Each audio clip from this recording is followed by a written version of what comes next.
It's 8:30 on Saturday morning, August. I wish it was August.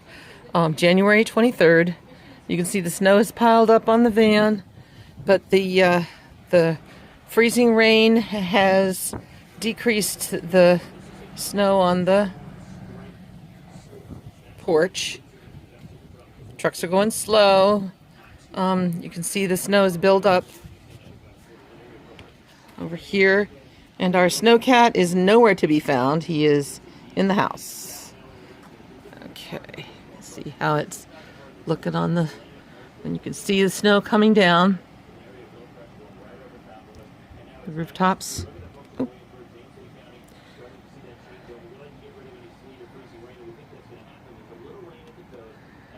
Hey, Pepe, you want to be a snowcat? Nope. Oh, I missed him. Sorry, he left. So, yeah, so this is 7 inches of snow.